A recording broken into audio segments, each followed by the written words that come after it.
পারবি। এরপর জিয়ার মা তাকে সেখান থেকে লিচু পেড়ে দেয়। আর জিয়া লিচু খেতে খেতে দেখে সেই গাছের লিচুগুলোর মধ্যে বীজের পরিবর্তে হিরে রয়েছে। আরে মা, দেখো, এই লিচুর মধ্যে তো কোনো বীজ নেই, বীজের পরিবর্তে সেখানে কত বড় একটি হিরে রয়েছে।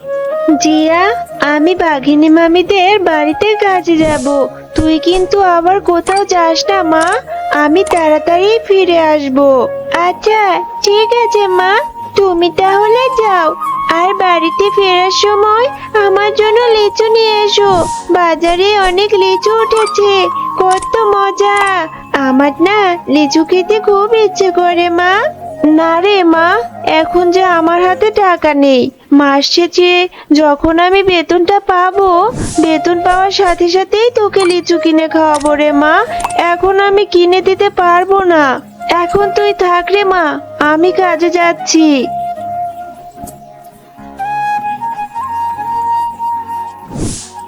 মা তো বললো আমাকে এখন লিচু কিনে দিতে পারবে না, কিন্তু আমার তো খুব লিচু খেতে ইচ্ছে করছে।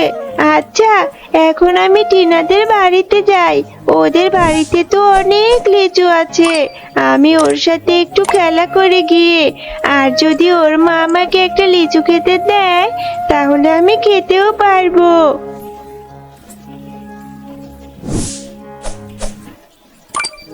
কিরে টিনা, তুই লিচু খাচ্ছিস? আমারও না লিচু খেতে খুব পছন্দ, কিন্তু কি করব বল, আমার মার যে হাতে এখন টাকা নেই, তাই আমাকে এখন লিচু কিনে দিতে পারেনি। তবে আমার মা বলেছে আমার মা যখন বেতন পাবে তখন আমাকে লিচু কিনে খাওয়াবে, তখন আমি লিচু খেতে পারবো। ও, তুই লিচু খাবে? আমাদের বাড়িতে তো অনেক লিচু রয়েছে রে, আমার মাকে বলবো তোকে কিছু লিচু দিতে, তাহলে তুইও খেতে পারবি। তুই সত্যি বলছিস টিনা, তোর মা আমাকে লিচু দিবে? আচ্ছা ঠিক আছে, চল এখন আমরা একটু খেলা করি, যাওয়ার সময় তোর মাকে বলবো আমাকে লিচু দিতে। হ্যাঁ রে জিয়া, খেলবো খেলবো, দাঁড়া আগে এই লিচুগুলো খেয়ে নেই। ওই তো, ওই দেখ আমার মাও চলে এসেছে। মা, ও মা, দেখো না জিয়া এসেছে, জিয়ারও নাকি খুব লিচু খেতে ইচ্ছে করছে, কিন্তু ওর মার কাছে তো টাকা নেই, তাই ওকে কিনে দিতে পারে না। মা, আমাদের বাড়িতে তো অনেক লিচু আছে, ওকে কিছু লিচু দিয়ে দাও মা। আরে টিনা, তুই এসব কি বলছিস? আমি এই ছোট লোকের বাচ্চাটাকে লিচু কেন দিব? লিচুর যে অনেক টাকা দাম। এই জিয়া, এই তোকে না বলেছি তুই আমার মেয়ের সাথে খেলা করতে আসবি না? বাঘিনী মামি, আমার তো টিনা ছাড়া আর কোনো বন্ধু নেই, তাই তোর সাথে একটু খেলা করতে আসি। আমাকে একটা লিচু দাও না বাঘিনী মামি, আমার না লিচু খেতে খুব ইচ্ছে করে, আমার মা টাকা পেলে তোমাকে আমি লিচুর দাম দিয়ে দেব। আরে জিয়া, তোর তো সাহস কম নয়, তুই আমার মুখে মুখে কথা বলছিস? তোকে আমি কোনো লিচু দিতে পারবো না, এই লিচুর অনেক টাকা দাম, আমি এগুলো বাজারে বিক্রি করব আর অনেক টাকা পাবো। তোদের মতো ভিখারিদের আর ফ্রিতে কত দেব বলতো? আচ্ছা ঠিক আছে কাকিমা, তুমি আমাকে আর বকো না, আমি কোনো লিচু খাবো না, আমি এখান থেকে চলে যাচ্ছি। এরপর জিয়া মনটা খারাপ করে সেখান থেকে চলে যায়।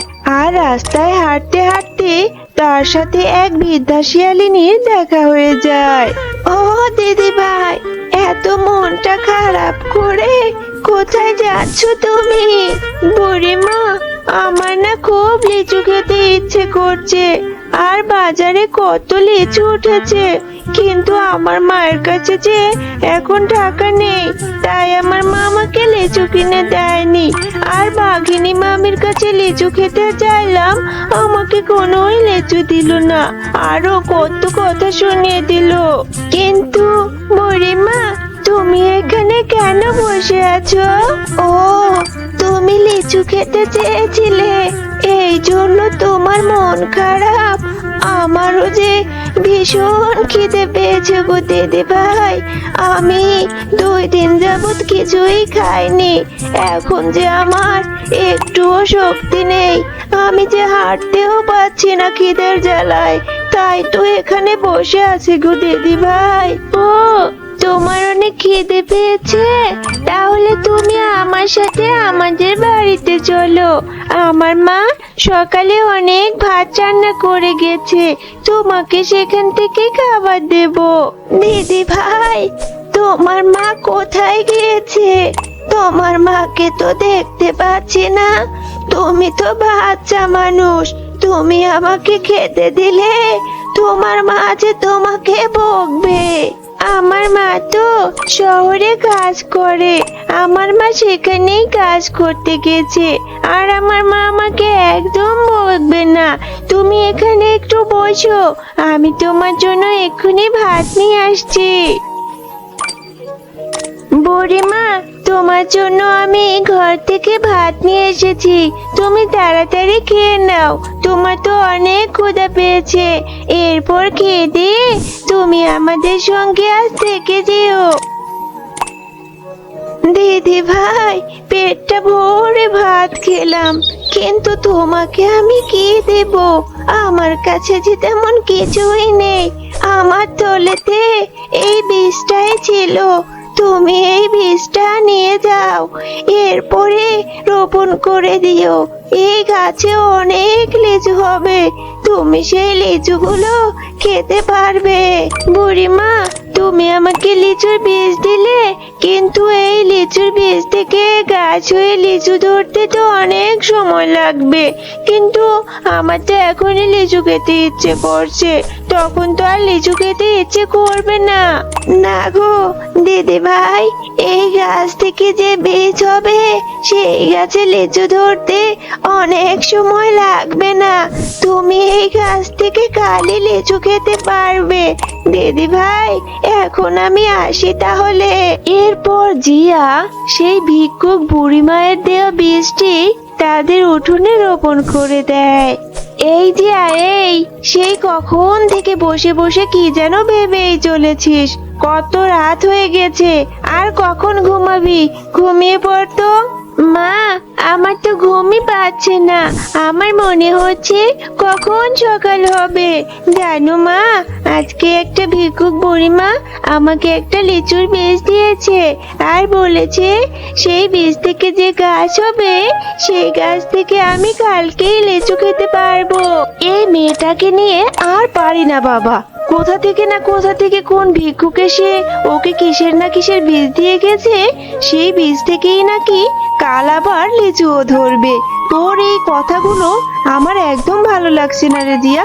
মাথাটা কি তোর খারাপ হয়ে গেছে? এখন আর বক বক করিস না, ঘুমো তো বলছি।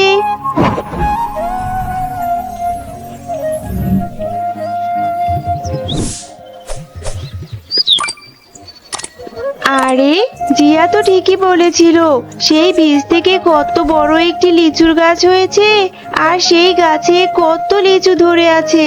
দেখলে মা, তোমাকে আমি বলেছিলাম না সেই ভিক্ষুক বুড়িমায়ের দেওয়া বীজ থেকে লিচুর গাছ হবে। দেখো কত বড় একটি লিচুর গাছ হয়েছে। ও মা, আমাকে একটা লিচু পেড়ে দাও না, আমি খাই। হ্যাঁ রে মা, তোকে এক্ষুনি লিচু পেড়ে দিচ্ছি। এখন থেকে তুই প্রতিদিন লিচু খেতে পারবি। এরপর জিয়ার মা তাকে সেখান থেকে লিচু পেড়ে দেয়, আর জিয়া লিচু খেতে খেতে দেখে সেই গাছের লিচুগুলোর মধ্যে বীজের পরিবর্তে হিরে রয়েছে। আরে মা, দেখো এই লিচুর মধ্যে তো কোনো বীজ নেই, বীজের পরিবর্তে সেখানে কত বড় একটি হিরে রয়েছে। এটা কিভাবে সম্ভব মা? আরে মা, তাই তো দেখছি, এ গাছে লিচুর বীজের পরিবর্তে তো হিরে রয়েছে। চল মা, আমরা সবগুলো লিচু ছিলি, তাহলেই বুঝতে পারবো সবগুলো লিচুর মধ্যে হিরে রয়েছে কিনা। ও মা, দেখো এই লিচুগুলোর মধ্যে তো বীজের পরিবর্তে হিরে রয়েছে। তাহলে ওই ভিক্ষুক বুড়িমা আমাদের গাজর লিচু গাছ দিয়েছে মা।